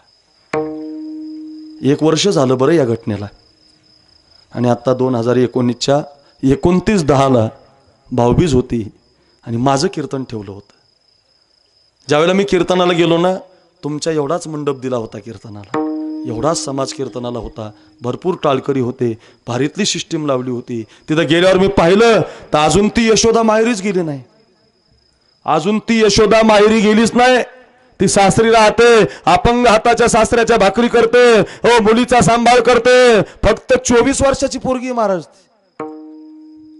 तिची आई बनून बघा, तिचा बाप बनून बघा, तिचं थोडंसं चिंतन करून बघा, किती वाईट. 24 वर्षाची पोरगी, 1 वर्षाची बाळ आहे, तिला कपाळी कुंकू नाही, तिच्या नवरा नाही तिला, पण माहेरी नाही, अपंग हाताच्या सासऱ्याच्या भाकरी करते. 1 लाखाचं स्मारक बांधलं तिने नवऱ्याचं. आणि एवढा मोठा 3 दिवसाचा सप्ताह ठेवला. माझं कीर्तन ठेवलं होतं, भाऊबीजीचं कीर्तन होतं ना, म्हणून एक भारीतली साडी घेऊन गेलतो तिला. मग मला देवानं बहीण दिली नाही, मला आता वीराची शिराची पत्नी म्हणून बहीण मिळाली. भारीतली साडी घेऊन गेलतो मी पुण्यावरून जाताना, भारीतली साडी नेली तिला नेसण्यासाठी. साडी घेऊन चाललो होतो, तिथं गेल्यावर ते सगळं पाहिलं आणि महाराज माझ्या जवळचे 25,000 रुपये मी त्या पोरीला देऊन आलो. सगळ्या महाराष्ट्राने कौतुक केलं माझं. महाराज काय तुम्ही महाराज आहेत, तुम्ही सैनिकाच्या पत्नीला दिलं, वा महाराज वा महाराज. मला त्याचा आनंद नाही वाटला, ते माझं कर्तव्य होतं, त्याच्याबद्दल मला आनंद नाही वाटला. आनंद त्या दिवशी झाला. सप्ताह झाल्यानंतर त्या यशोदेनं फोन केला महाराज मला, आणि मला म्हटली बाबा तुमच्यासारखा भाऊ मिळाला मला, आता मला कुठलं संकट नाही. मी फार वाईट वाटायचं तिचं बोलणं ऐकून. आणि ती मला म्हणाली बाबा तुम्ही कीर्तनात सारखं म्हणायचे कमाल आहे यशोदेची, कमाल आहे बुवा. अशी माझी काही कमाल नाही बाबा. माझ्या नवऱ्याच्या हातामध्ये हात देताना माझ्या नवऱ्यानं मला वचन दिलं होतं, अगं मी जातच नव्हतो बघ सीमेवर, पण माझ्या बापाच्या विचारानं मला सीमेवरती जायला लावलंय. माझ्या अपंग हाताच्या बापानं मला सीमेचा रस्ता दिला ना, मी आता सीमेवरती लढायला गेलोय ना, तू माझ्या हातामध्ये हात द्यायला लागली ना, लक्षात ठेव यशोदे, हे हात तुझे नाही, हे हात तुझेच नाही, हे हात तुझे नाहीत, हे हात भारत देशाच्या मातीचे आहेत. लढता लढता जर माझ्या छातीवर गोळी गेली तर तुला अभागी दुर्भागी जगावं लागेल. त्यापेक्षा माझ्या हातातच तू हात देऊ नको. तर मी त्यांना हातात हात देताना वचन दिलं होतं महाराज की मालक तुम्ही जर देशाच्या मातीसाठी लढता लढता शहीद झालात तर तुमची ही वीर पत्नी दुसरं लग्न करणार नाही, उलट तुमचा संसार चालेल, तुमच्या लेकरा बाळाचा सांभाळ करेल, मरेपर्यंत तुमच्या बापाच्या भाकरी मी करेल. आणि जर लवकर मला माझी पोरगी मोठी झाली आणि तुम्ही आधांतरी गेलात तर तुमचे कपडे मी घालेल आणि तुमच्या जागी मी सीमेवरती लढायला जाईल, तुमची सेवा मी पूर्ण करेल. काय विचार आहे, काय विचार आहे हा. अरे बापाचा विचार मुलानं चालवला, मुलाचा विचार बायको चालवते. हे विचार द्या आमच्या मुलांना. चीन नावाचा देश आहे, चीन नावाचा. महाराज तुमच्या डोळ्याला अश्रूच्या धारा लागल्या, कारण तुम्ही ते जाणू शकता. हे इकडचे दादा ढसाराडे जाणू शकता तुम्ही. ते अंतकरण दिलंय तुम्हाला, ज्याच्या अंतकरणामध्ये प्रेम आहे दया आहे त्याला कळेल. हे महाराज मजा म्हणून नाही सांगत कीर्तन, टाइमपास म्हणून नाही सांगत, रोज सांगतोय. महाराष्ट्रातला कुठला जिल्हा माझ्या रोज 2 कीर्तन करतो, रोज. तुमच्यापासून परत मला जिथं आलं तिथं जायचंय, रोज कीर्तन आहे. पण रोजची कीर्तन करताना सांगतो चीन नावाचा देश आहे, 2 मुलं जर एका आईला झाली तर 1 मुलगा सीमेला द्यावा लागतो आणि 1 पोरगा घरी ठेवायचा. आपल्या मराठवाड्याचा 1 नंबर आला. सगळ्यात जास्त टवाळखोर पोरं कुठं म्हटले, मराठवाड्यात. का आमचा बाप त्याला सीमेवरती पाठवत नाही, का आमचा बाप त्याला हिंदू धर्मासाठी पाठवत नाही. माझी विनंती असेल, एक विचाराचे पिता पुत्र कोण असतात. अपंग हाताचा बाप सीमेवरती लढायला पोराला पाठवतो, हा एक विचाराचा बाप आणि मुलगा आहे. बापाचा विचार मुलगा चालवतो. अरे भिन्न विचाराचे पिता पुत्र कोण असतात, हिरण्यकश्यप आणि प्रल्हाद. देवाचं नावच माझ्या नगरीत घेऊ नये असं ब्रीद बापाचं, आणि नारायण नारायण म्हणणारा प्रल्हाद जन्माला आला. भिन्न विचार झाला. एवढ्या माता मावल्या बसल्यात कीर्तनाला सांगतो ना, एका विचाराचे माता पुत्र आहेत, एका विचाराचे भिन्न विचाराचे माता पुत्र आहेत. भिन्न विचाराची माता कैकई आणि भरत आहे. कैकईला वाटतंय माझ्या भरताला गादी मिळावी, भरताला वाटतंय माझ्या राजा दादाला गादी मिळावी. भिन्न विचार झाला. एका विचाराचे सांगतो. छत्रपती शिवाजी महाराजांच्या इतिहासावर मी कीर्तन करणारा महाराज. आजच्या तरुण पिढीला राजांच्या इतिहासाची फार गरज आहे. खरंच सांगतो, या महाराष्ट्रातला माळी असू द्या, कुणबी असू द्या, धनगर असू द्या, मराठा असू द्या, कोणी असू द्या, ज्याचा जन्म महाराष्ट्रात झाला त्या प्रत्येक महाराष्ट्रातल्या हिंदूच्या घरात छत्रपती शिवाजी महाराजांचा फोटो लावलाच पाहिजे. लावलाच पाहिजे.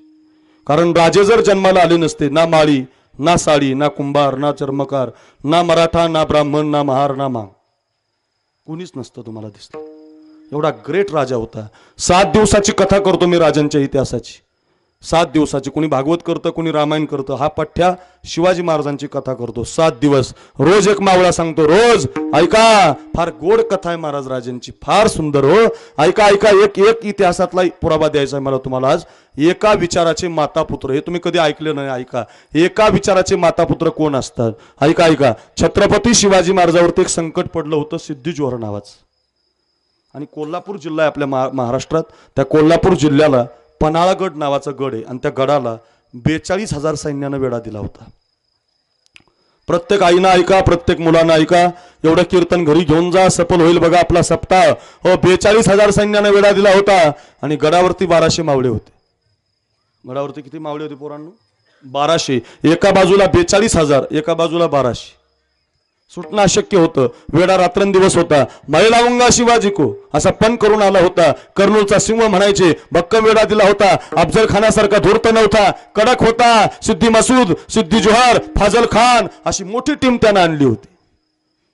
मैं लावूंगा शिवाजी को जिंदा या मुर्दा असा विडा उचलून आला होता. ऐका. आणि मग राजांच्या डोक्यानं प्लॅन केला. गडावरून 2 पालख्या काढायच्या. एका पालखीमध्ये राजाला बसवायचं आणि एका पालखीमध्ये राजांसारखाच दिसणारा एक पोरगा बसवायचा आणि 2 बाजूला 2 पालख्या काढायच्या. एक पालखी बाजीप्रभू विशाळगडावर घेऊन जाईल आणि एक पालखी प्रतापराव गुजर सिद्धीच्या शामेण्यात घेऊन जाईल. पाठवा पत्र सिद्धीला, राजे शरण येत आहेत. पत्र पाठवलं. सिद्धीची सेना कमी झाली. हो पहारा थोडा ढिला झाला. पुसाटीच्या बुरुजाकडून पळण्याचा प्लॅन निघाला. सगळं ठरलं बरं का सरपंच. आता फक्त राजांना एक पोरगा पाहिजे होता. राजांसारखी दाढी, राजांसारखं नाक, राजांसारखा चेहरा, राजा एवढी उंची आणि असा एकच पोरगा होता गडावर. त्या पोराचं नाव होतं शिवा काशीद. नावी समाजाचा होता बरं का. ऐका ऐका. नावी समाजाचा पोरगा होता. कुठल्या? नावी समाजाचा पोरगा होता. प्रतापगडाच्या पायथ्याला कधी गेलात महाबळेश्वरकडं तर तिथं नेमापूर नावाचं एक गाव आहे. त्या नेमापूर त्याचं गाव. तो नावी समाजाचा पोरगा राजांच्या लक्षात आला. ऐका बरं, लक्षात आला. पण 2च वर्ष झालते त्याच्या लग्नाला. त्याचं काही बरं वाईट झालं तर त्याच्या बायकोला काय सांगू, त्याच्या आईला काय सांगू? राजे म्हटलेच नाहीत त्याला. 2-3 तासानं ती बातमी त्या पोराच्या कानावर गेली. ऐका. आणि पोरगा राजांकडे आला आणि त्यानं राजाला मुजरा केला. राजा घ्या मुजरा. तर मुजरा करणाऱ्या शिवाला राजा म्हटले कशासाठी रे मुजरा? तर तो पोरगा म्हटला राज तुमच्या डोक्यावरचा मुकुट घालण्यासाठी धडाधड शिरं पडतील, तो तुमच्या डोक्यावरचा मुकुट माझ्या डोक्यावर घाला. राजा तुमच्या कमरेची भवानी तलवार लावायला कधी मिळेल ते तलवार मला लावायला द्या. राजा तुमच्या अंगावरचे कपडे माझ्या अंगावर घाला. राजा तुमचा छत्रपती शिवाजी महाराज नाव सुद्धा मला द्या. राजा त्या शिवाला म्हटले अरे येड्या, मुकुट मिळेल, कपडे मिळतील, तलवार मिळेल, शेला पण मिळेल, पण हे घालून तुला जिथं जायचं तिथनं परत नाही यायचं. ए शिवा तिथनं परत नाही यायचं. तो शिवा म्हटला मग राजा त्याच्याकरता की मागतो असा जर मेलो तर शिवा नावी म्हणून मरल. हो राजा असा जर मेलो तर शिवा नावी म्हणून मरल, पण तुमचे कपडे घालून जर मेलो तर छत्रपती शिवाजी राजा मेला म्हणून मरल. राजा द्यावं मुकुट, राजा द्यावं तलवार, राजा द्यावं कपडे. काय पोरं असतील होई, काय प्रेम असेल हो. खरंच महाराज 200 कोटी रुपये कमवले तानाजी चित्रपटाने. फार लोकांनी पाहिला, अभिमान आहे, पाहिलाच पाहिजे. खरंच सांगतोय काय प्रेम आहे त्याचं राजावर. राजा द्या. ऐका जरा, शिका. एक नावी समाजाचं रक्त मराठा समाजावर प्रेम करत होतं हे शिका. हिंदू मुस्लिमाची दंगल नका शिकू, कोणाचं भांडण नका शिकू. हा इतिहास शिकू आमच्या मुलाला. एक शिवा नावी राजांसाठी प्राण द्यायला चाललाय, एक बाजी प्रभू राजांसाठी प्राण द्यायला चाललाय, एक तानाजी राजांसाठी प्राण द्यायला चाललाय, एक मुरारबाजी राजांसाठी प्राण द्यायला चाललाय. शिकवा आमच्या मुलांना. का आमच्या मुलांना हे माहिती नाही? का आमचे मुलं हे वाचत नाहीत? का आमचे मुलं हे ऐकत नाही? खरंच सांगतो तुम्हाला, बेंबीच्या देठापासून सांगतोय रे मी. फार प्रवास करून आलोय, पण तुम्हाला इतक्या ताकदीचं कीर्तन देतो नाही, घरी घेऊन जा. राज द्या. राजाने त्याला मुकुट दिला, त्याला कपडे दिले, त्याला तलवार दिली, त्याला शेला बांधला आणि राजाने त्याला पालखीमध्ये बसवलं. आता ऐका, दोन बाजूला दोन पालख्या निघाल्या, एका बाजूला राजांची, एका बाजूला शिवाची. दोन बाजूला दोन पालख्या. ज्या पालखीमध्ये राजे बसले होते ती पालखी रडायची, कारण शिवाचं आता काही खरं नाही. आणि ज्या पालखीमध्ये शिवा बसला होता तो हसायचा, आता मी मेलो तरी चालेल पण माझा राजा विशाळगडावर जाईल. काय प्रेम आहे महाराज, काय प्रेम आहे. सगळं शिकवलं होतं राजांनी शिवाला, कसं बसायचं, कसं बोलायचं. फक्त एक गोष्ट राहिली, पालखीतून उतरताना राजे उजव्या बाजूने उतरायचे आणि शिवा नेमका डाव्या बाजूने उतरला. सिद्धीच्या सरदारानं ओळखलं हा राजा नाही. त्याची कत्तल झाली महाराज.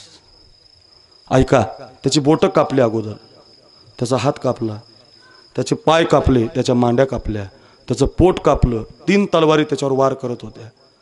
जितका राग शिवाजी महाराजावर होता तेवढा त्याच्यावर काढला. त्याचे डोळे फोडले, त्याचं कपाळ फोडलं, असे तुकडे तुकडे मांस एका पोत्यामध्ये भरलं आणि राजांना सप्रेम भेट पाठवलं. ज्या दिवशी राजांनी ती गोणी सोडली, मांस पाहिलं तर राजे ढसढसा रडले. बांधल्या तळ्याचा फुटला शिपाय, बांधल्या तळ्याचा फुटला शिपाट, ओघ बारा वाटा मुरडता ती, ओघ बारा वाटा रे, ओघ ओघ बारा वाटा मुरडता ती. राजे रडायला. इतकी बेकार माती कुणाची झाली नाही, इतके बेकार हाल कुणाचे झाले नाही. काय माझा गुन्हा? फक्त माझ्यासारखा दिसत होता एवढाच गुन्हा या पोराचा. माझ्यासारखा चेहरा जन्माला घेऊन आला एवढाच गुन्हा त्याचा. राजाने त्याची माती गडावर केली. जरा ऐका, त्याची माती गडावर, त्याची दशक्रिया विधी गडावर, त्याचा 13वा गडावर, त्याचं गंगापूजन गडावर. अजून महाराष्ट्रात कुणाला माहिती नाही शिवाचं काय झालं.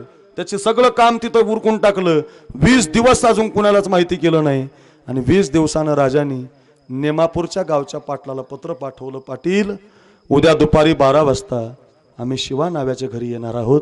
शिवाच्या आईला निरोप द्या की उद्या राजा तुम्हाला भेटायला येणार आहेत. आता राजा आईला सांगायला निघाले होते की तुमचा पोरगा माझ्यासाठी कामी आला. सगळ्यात अवघड जबाबदारी होती. राजांचं पत्र आल्याची बातमी मिळाली आणि शिवाच्या आईला इतका आनंद झाला, कारण 2 वर्ष झालते शिवा घरी आला नव्हता. 2-3 वर्ष लग्नाला झालते, अजून पोरगा कधी घरी येत नव्हता. म्हणून इतका आनंद झाला, राजा येणार म्हणजे माझा पोरगा नक्की येणार. म्हणून तिनं घर सारून काढलं, घराच्या समोर रांगोळ्या काढल्या. ऐका ना, आपल्या ठेवणीतली 9वार साडी काढली आणि सुनबाईला नेसायला दिली. सुनबाई, ही साडी नेसा, तुमचे मालक येणार आहेत आज, महाराष्ट्राची दौलत येणार आहे आज. कपाळी कुंकू लावा, डोक्यावरती पदर घ्या, आरतीचं ताट तयार करा, राजांची आरती करायची तुम्हाला. इतकी आनंदी झाली ती मुलगी. तिनं ती साडी नेसली, कपाळ भरून कुंकू लावलं, डोक्यावर पदर घेतला, आरतीचं ताट, एका बाजूला कापूर, एका बाजूला गंध. कुणी मैत्रिणीने कानातलं दिलं, कुणी गळ्यातलं दिलं. सजवलं हो त्या पोरीला. तिला माहिती नाही हो की माझं कुंकूच आता राहिलं नाही. सगळी तयारी गावात झाली, तोरणं बांधण्यात आली. जय भवानी, जय शिवाजी, हर हर महादेव असा आवाज करत राजे गावच्या वेशीला पोहोचले. आणि राजांचा आवाज आला, राजे आले, राजे आले. सगळं गाव आता तयारीला लागलं. शिवाची बायको तर दरवाजात उभी होती, 10-5 मैत्रिणी उभ्या होत्या. आता राजांना गंध लावायचा म्हणून पोरगी पुढे सरकली. राजे आता त्या घराच्या जवळ आले होते. धनगराची गल्ली गेली, माळ्याची गेली, मराठ्याची गेली आणि आता नाव्याच्या गल्लीला आले. कुंकुम तिलकामध्ये बोट बुडवला. पोरीने हसत हसत राजांना कपाळी गंध लावायचा म्हणून ती पुढे सरकली. तेवढ्या दरवाजातून आवाज आला, सुनबाई तुम्ही नका वाळू राजांना. मागं पाहिलं तर आवाज माझ्या सासूचा आहे, जिनं साडी दिली, जिनं मेकअप करायला लावलं. का माझी सासू अशी माझ्याशी वागत असेल? सुनबाई तुम्ही नका वाळू राजन. त्या पोरीनं दुसऱ्याच पोरीच्या हातात ताट दिलं. पोरगी पाय आपटत घरात निघून गेली. दुसऱ्या पोरीने राजांना गंध लावला. राजांची आरती झाली आणि राजे घरातल्या कांबळीवर येऊन बसले. गुळाचा खडा, पाण्याचा तांब्या दिला, पूर्वीची पद्धत. गुळाचा खडा दिला, पाण्याचा तांब्या दिला. पहिला प्रश्न राजांनी त्या आईला विचारला, काय हो आई, का नाही वळू दिलं त्या मुलीला? किती मेकअप करून आली होती बिचारी, किती मूड घातला तुम्ही तिचा, वळू द्यायचं की? तर ती शिवाची आई म्हटली, राजा ती शिवाची बायको आहे, मग चाललं असतं की, का नाही वळू दिलं? वळू द्यायचं की तिला? किती बिचारी उभी होती थाटात, किती अपमान केला तुम्ही तिचा, वळू द्यायचं? राजा ती शिवाची बायको आहे, चाललं असतं की मग? ती आई म्हटली, राज तुम्ही जगाला फसवताल, जानता राजे तुम्ही, एक आईला नाही फसू शकत. एखाद्या विधवा बाईने तुमच्यासारख्या श्रीमंत राजाला ओवाळू नये. राजाच्या हातातला तांब्याच खाली पडला. बापरे, अजून मी गावच्या मातीला माहिती होऊ दिलं नाही हिचा मुलगा माझ्यासाठी गेलाय. या आईला माझ्या आधी कसं कळलं की हिचा मुलगा राहिला नाही? कसं कळलं आई तुम्हाला? रडणाऱ्या राजाने विचारलं आणि रडणाऱ्या आईने उत्तर दिलं, महाराज तुम्ही गावच्या वेशीला आलात, मला वाटलं माझा पोरगा तुमच्या मागे भाला घेऊन उभा आहे. तुम्ही धनगराच्या गल्लीला आलात, मला वाटलं माझा पोरगा तुमच्या मागे भाला घेऊन उभा आहे. राजा तुम्ही नाव्याच्या गल्लीला आलात तरी माझा पोरगा दिसला नाही, तुम्ही माझ्या दरवाजात आलात तरी माझा पोरगा दिसला नाही. तुम्हाला माहिती का राज, तुम्ही माझ्या घरी येणार आणि त्याची बायको तुमची आरती करणार, हे जर माझ्या पोराला आज माहिती झालं असतं तर माझा पोरगा आज कुठूनही हजर झाला असता आणि नाचला असता आणि नाचून म्हणला असता, आई राजा आले, राजे आपल्या घरी आई राजा आले. ज्या आरती तुम्ही येताय माझा पोरगा येत नाही, त्या आरती माझा पोरगा आता राहिला नाही. राजे रडायला लागले, मावळे रडायला लागले, शिवाची आई रडायला लागली. त्या शिवाच्या बायकोचं कुंकू पुसण्यात आलं, सगळं घर दुःखामध्ये बुडालं आणि चांदीनं सोन्यानं भरलेली ताटं त्या शिवा नाव्याच्या घरात आहे. त्या आईनं ते सोन्या चांद्याची ताटं पाहिली आणि ते शिवाची आई म्हटली, राज उचला तुमचं हे सोनं, उचला तुमची ही चांदी, नको मला. राजा त्या आईला म्हटले, मग तुमच्या मुलाचा एवढाच दोष आहे, तो माझ्यासारखा दिसत होता, माझ्या स्वराज्यासाठी कामी आला, असू द्या की तुम्हाला. नका नका राज, तुमचं तुम्हाला घेऊन जा राज. मग काय देऊ आई तुम्हाला? या आई काय देऊ तुम्हाला? त्या आई म्हटले, राजा मी मागेल ते देताल तुम्ही मला? देईल ना, माझा हृदय श्वास जरी मागितला तर देईल, सांगा ना काय ते. ती आई म्हटली, राजा आत्तापर्यंत बैल पोळ्याच्या सणाला माझा शिवा घरी यायचा, माझ्या आजची पुरणाची पोळी खायचा आणि माझ्या बैला गाईला पुरणाची पोळी खाऊ घालायचा. आता इथून पुढे एक करा, तुम्ही माझ्या घरी बैल पोळ्याच्या दिवशी येत जा, माझ्या हातची तेवढी पुरणाची पोळी खात जा आणि माझ्या बैला गाईला तुम्ही पुरणाची पोळी खाऊ घालत जा. राजाने डोळे पुसले आणि राजा त्या आईला म्हटले, आई जोपर्यंत माझ्या हृदयात श्वास आहे तोपर्यंत तुमच्याच घरची पोळी खायला येणार. तर त्या आईनं सुद्धा डोळे पुसले आणि ते शिवाची आई म्हटली, मग राज तुम्ही जर माझ्या हातची पुरणपोळी खायला येणार असाल तर सांगून ठेवते तुम्हाला, जो गेलाय तो छत्रपती शिवाजी राजा गेलाय, जो उरलाय तो माझा शिवा नावी उरलाय, जो उरलाय तो माझा शिवा नावी उरलाय. जरा जोरात वाजा, जोरात. मुलाचा विचार आहे, माझ्या राजांचं स्वराज्य पूर्ण झालं पाहिजे आणि मुलगा गेल्यावर आई गेलेल्या मुलाचा विचार न करता माझ्या राजांना मुलगा मानते. याला एक विचाराचे मातापुत्र म्हणतात, एक विचाराचे. जिजाऊ मासाहेब आणि शिवाजी राजे एक विचाराचे आहेत, मदालसा मदलशीची मुलं एक विचाराचे आहेत, भिन्न विचाराचे एक विचाराचे मातापुत्र आहेत, भिन्न विचाराचे पितापुत्र एक विचाराचे पितापुत्र आहेत, भिन्न विचाराचे बंधू राम लक्ष्मण एका विचाराचे आहेत, बिभीषण रावण भिन्न विचाराचे आहेत. महाराजांना माहिती होतं असं एका विचाराचे माणसं मिळणार नाही, म्हणून माझी जातीचे माझ्या विचाराचा मला मिळावा, आवडीची धनी फेडावया, माझी जातीचे मज भेटो कोणी. महाराज 11 वाजले 11, कोण असतो तुमच्या जातीचा? आवडे जा हरी, आवडे जा हरी, आवडे जा हरी, अंतरापासून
महाराज म्हटले आमच्या जातीचा कोण, त्याचं उत्तर दुसऱ्या चरणात आहे.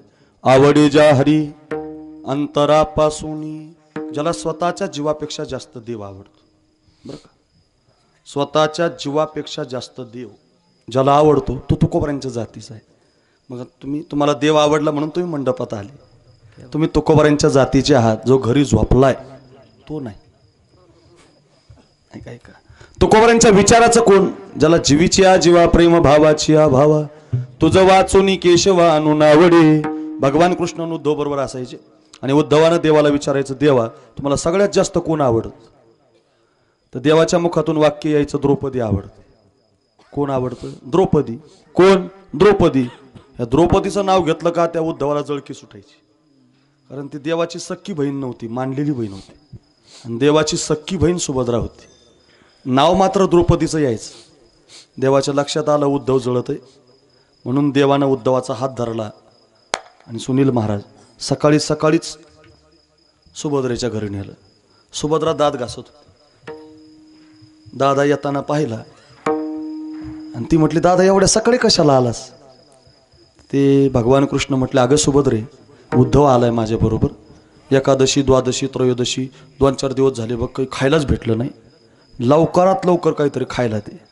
उद्धवाला दाखवायचं होतं ना. सुभद्रा म्हटली, दादा मी आताची दात घासायले, दात घासल्यावर तोंड धुणार, तोंड झाल्यावर आंघोळ होणार, आंघोळ झाल्यावर पूजा करणार, मग स्वयंपाकाला लागणार. 2 वाजता होईल स्वयंपाक माझा.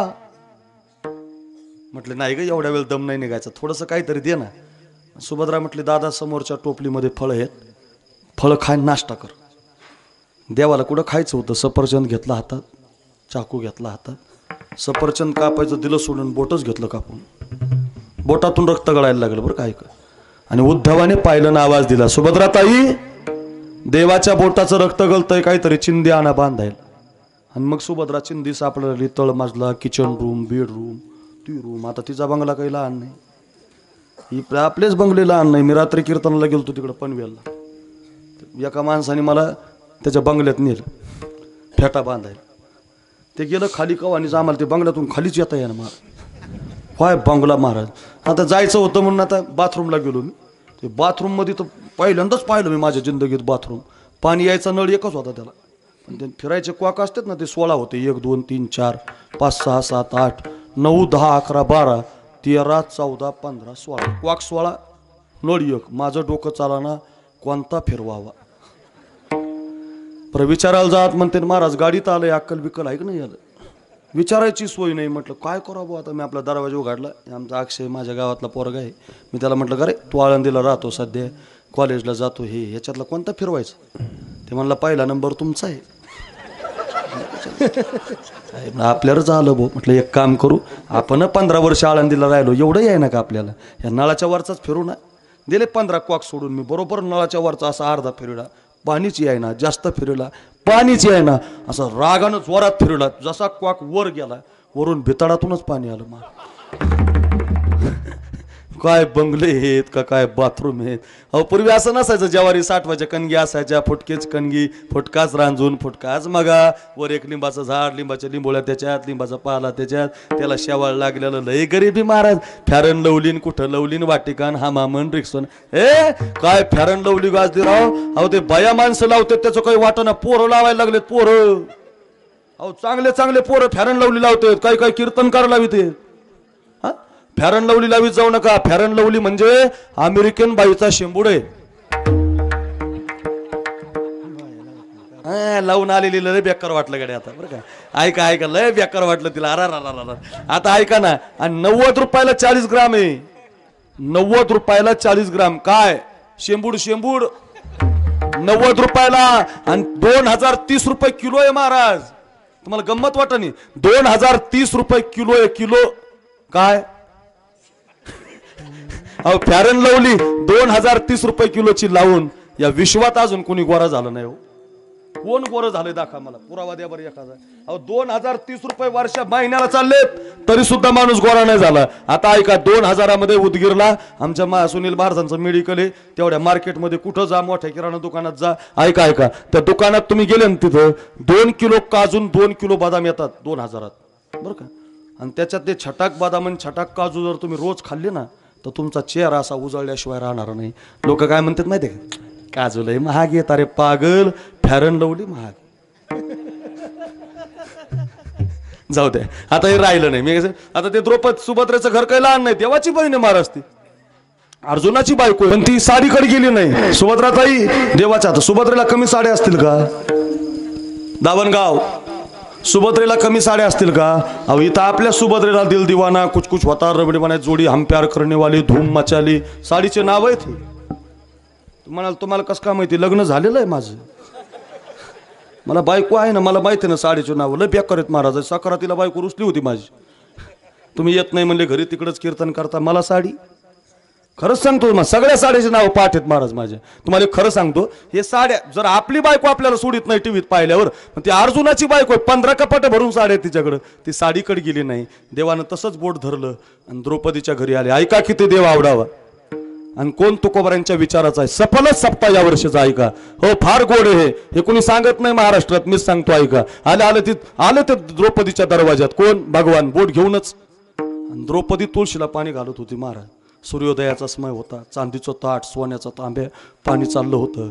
हरे राम हरे रामा, रामा रामा हरे हरे, हरे कृष्णा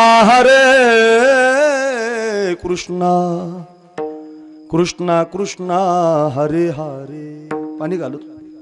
समोरून देव येताना दिसला. देवाच्या बोटाचं रक्त पाहिलं आणि ताट आणि तांब्या दिला फेकून. तिनं धावतच गेली आणि देवाचं बोट आपल्या हातात घेतलं. दादा किती कापलं रे. थांबा, याला चिंदी बांधते. घरात जाणार कधी, चिंदी सापडणार कधी, आणि दादाच्या बोटाला बांधणार कधी. एवढा विलंब नाही सहन झाला तिला. डोक्यावरचा पदर खाली घेतला, त्या पदराला असा हात घातला आणि असे टार दिशी पदर फाडणार. तेवढ्यात उद्धवाने हात धरला. ताई काय करता? तुम्हाला माहिती आहे का, जोपर्यंत बाईच्या कपाळ कुंकू आहे तोपर्यंत तिने पदराकडून साडी फाडू नये. तुमचा धर्मराजा जिवंत आहे, अर्जुन जिवंत आहे, नकुल जिवंत आहे, भीम जिवंत आहे, सहदेव जिवंत आहे, 5 पती जिवंत आहे तुमचे, आणि तुम्ही पदराकडून साडी फाडता. द्रौपदी म्हटली, उद्धवा माहिती रे मला, जोपर्यंत बाईच्या कपाळावर कुंकू आहे तोपर्यंत तिने पदराकडून साडी फाडू नये, माहिती ना मला. पण ऐक ना उद्धवा, माझ्या कपाळावर किती दिवस कुंकू शिल्लक ठेवायचं या दादाच्या हातात आहे. काय उत्तर दिलं महाराज? डोक्यावरचा पदर फाडला. चिंदी बांधिते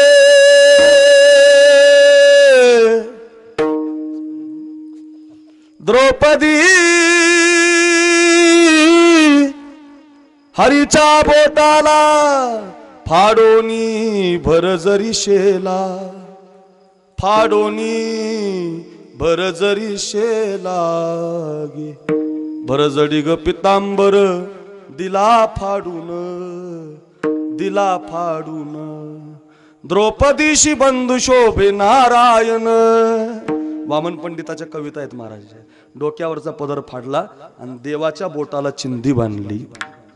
आवडे ज्या हरी अंतरापासून इतका देव आवडावा. द्रौपदी सारखा, कानोपात्रे सारखा, नाथबाबांसारखा 2500 उदाहरण आहेत माझ्याकडं देवाच्या आवडीची. महाराष्ट्रभर कितीही कीर्तनं केली तरी संपायचे नाहीत. तुमच्या परिसरात जरी वर्षभर राहिलो तरी संपायचे नाहीत. इतके गोड उदाहरण आहेत. असा देव आवडतो ज्याला द्रौपदी सारखा, कानोपात्रे सारखा, ज्ञानोबा सारखा, तुकोबा सारखा तो मला मिळावा आणि तो माझ्या जातीचा आहे. तो जर भेटला नाही तर तया लागे जीव होतो का सावीस.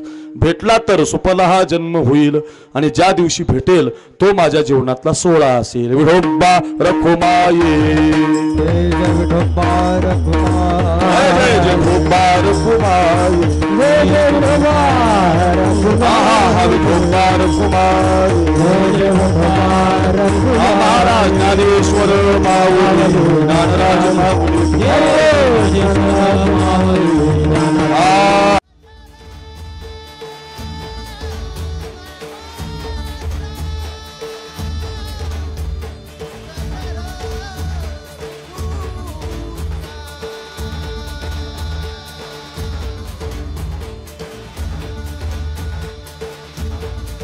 मन मंदिरा गजर भक्तीचा.